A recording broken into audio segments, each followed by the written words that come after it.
Well, 3 days into the job, a new Opposition Leader Angus Taylor has reached out his hand in the name of bipartisanship and asked the government to work together to rein in spending. Joining us live this morning is the Federal Treasurer, Jim Chalmers. So your old sparring partner has got his hand out, Treasurer. Are you at all open to that?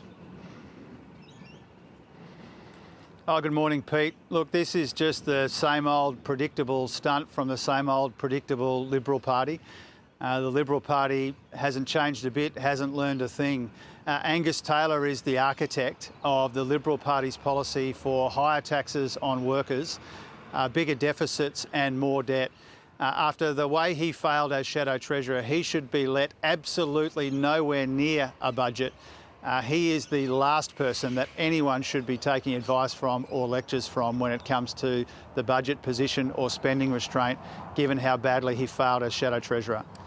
The point remains, though, record spending must be reined in, and the IMF has its own friendly advice this morning, Treasurer, suggesting a raise to the GST, CGT changes and cuts to company tax. Now, you've knocked back an increase to the GST before, but given you've got this massive majority now and a lack of an opposition, could the door be ajar to that now?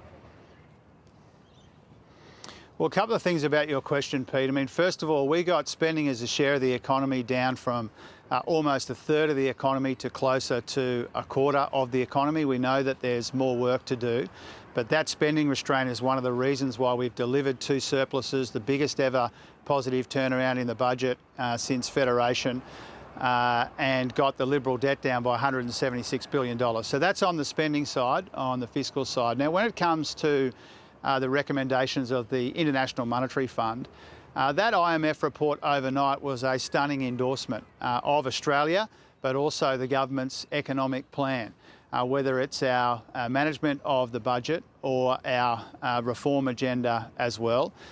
You know that we're not in the cart to increase the GST. The Prime Minister and I have made that clear. We've got a tax policy already. It's all about cutting income taxes for 14 million Australian workers, those tax cuts that Angus Taylor opposed. But also we've got an agenda on multinational taxes. We're boosting the low-income offset in the superannuation system. So we've already got an ambitious tax agenda. Any steps beyond that obviously would be a matter for Cabinet in the usual way. When do you expect to cross over $1 trillion in debt? Because there was a report last week suggested that that might come sooner rather than later. Well, the budget lays that out, Pete, and it depends on the timing of the borrowing of the relevant authorities. But the point that needs to be made here is that in the budget that we inherited, we would have already crossed over $1 trillion a couple of years ago. This is the $1 trillion in Liberal debt that was left to us. We've put a lot of work into cleaning up the mess in the budget that Angus Taylor and others bequeathed us. And so the budget, the debt trajectory is in the budget. For the last financial year, we are $176 billion lower than where we were in 2022. That's saving the Australian people in debt interest. More work to do, as I said before, much more work to do to make the budget more sustainable. But we've made some very encouraging progress so far. Right, but when you talk about the Liberal debt, that's your debt now, isn't it? Well, that debt was more than doubled or around doubled before COVID. So when we came to office, there was that $1 trillion in Liberal debt. It was actually forecast to be much, much higher than what it is now. And that's because we delivered those two surpluses and showed that spending restraint, got real spending growth down and got spending as a share of the economy down. We've been able to do all of those things. And the job's not finished, obviously. There's much more work to do, including in the budget in May. But let's not lightly dismiss the progress that's been made in the budget. And one of the ways that we can see that progress is in the budget that we inherited, we would have crossed $1 trillion a couple of years ago. So you don't think still that you've got a spending problem? Pete, I think I've said at least 2 or 3 times just in this interview, but many more times before that. I mean, many others would argue that there's more work to do. I've said on a number of occasions today, Pete, that there is more work to do on the spending side to make sure that we make the budget as sustainable as it can be. And if you look at that International Monetary Fund report overnight, it said that our fiscal policy is effective, and it said that our agenda for productivity is bold. And so any objective observer of the budget over the last couple of years would conclude, as we do, that good progress has been made, but there is more work to do, including on the spending side. On the capital gains discount that you're looking at the moment, is that just going to apply to housing, or are you able to confirm that shares or cryptocurrencies will get a pass? Well, we haven't changed our tax policies, Pete, and so I'm reluctant to go into layers of detail on something which isn't our policy. Our policy is to cut income taxes for 14 million workers. Angus Taylor opposed that, of course, and then they made him the leader, which says something about the Liberal Party's economic credibility. Our agenda when it comes to tax, cutting income taxes, dealing with multinational tax evasion, introducing the standard deduction, boosting the low-income super tax offset, that's our agenda when it comes to tax. And as I said a moment ago, any steps beyond that be a matter for Cabinet in the usual way. OK, but is capital gains going to form part of your budget coming up? Are you at least able to confirm that you're looking at it?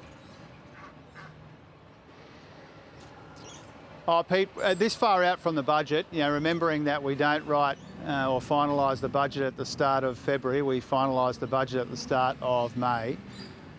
We've said that we are looking at ways to make the budget more sustainable and deal with some of these intergenerational issues in housing, but we've already got an agenda there. When it comes to housing, we're building more homes, making it easier to save a deposit. When it comes to tax, cutting income taxes, boosting low-income super. That's what we're focused on. That's the government's policy. We haven't changed our policy beyond that. And there's months to go before the budget's handed down. OK, so back to the IMF, and Michelle Bullock recently confirmed a link between state and federal spending and inflation. Will taxpayers have to bail out heavily indebted states such as Victoria? This was forecast by the IMF as well.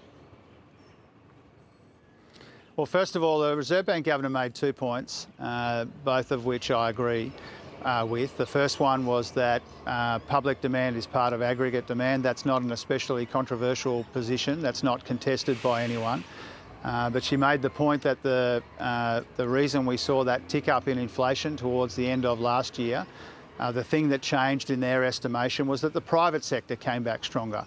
As the public sector was retreating, the private sector came back stronger. So that's an important bit of perspective. Now, when it comes to state spending, I don't give free advice to my colleagues. The federal government hasn't been considering any kind of bailout, but all of our budgets are under pressure. And that's why it's so important that we've found room for tens of billions of dollars of investment in the hospitals deal struck in the last week or two, in the schools deal struck last year as well. We're providing extra funding for schools and hospitals. We're topping up the GST of most states as well. That's because we recognise we've got a responsibility to deliver for the people we both represent. All of our budgets are under pressure in one way or another, and that's why we're doing the best we can to help them where we can. But we're not considering or contemplating some kind of bailout like that, which has been in the newspapers today. OK, we will have to leave it there. Treasurer Jim Chalmers, thanks as always. We'll talk to you soon.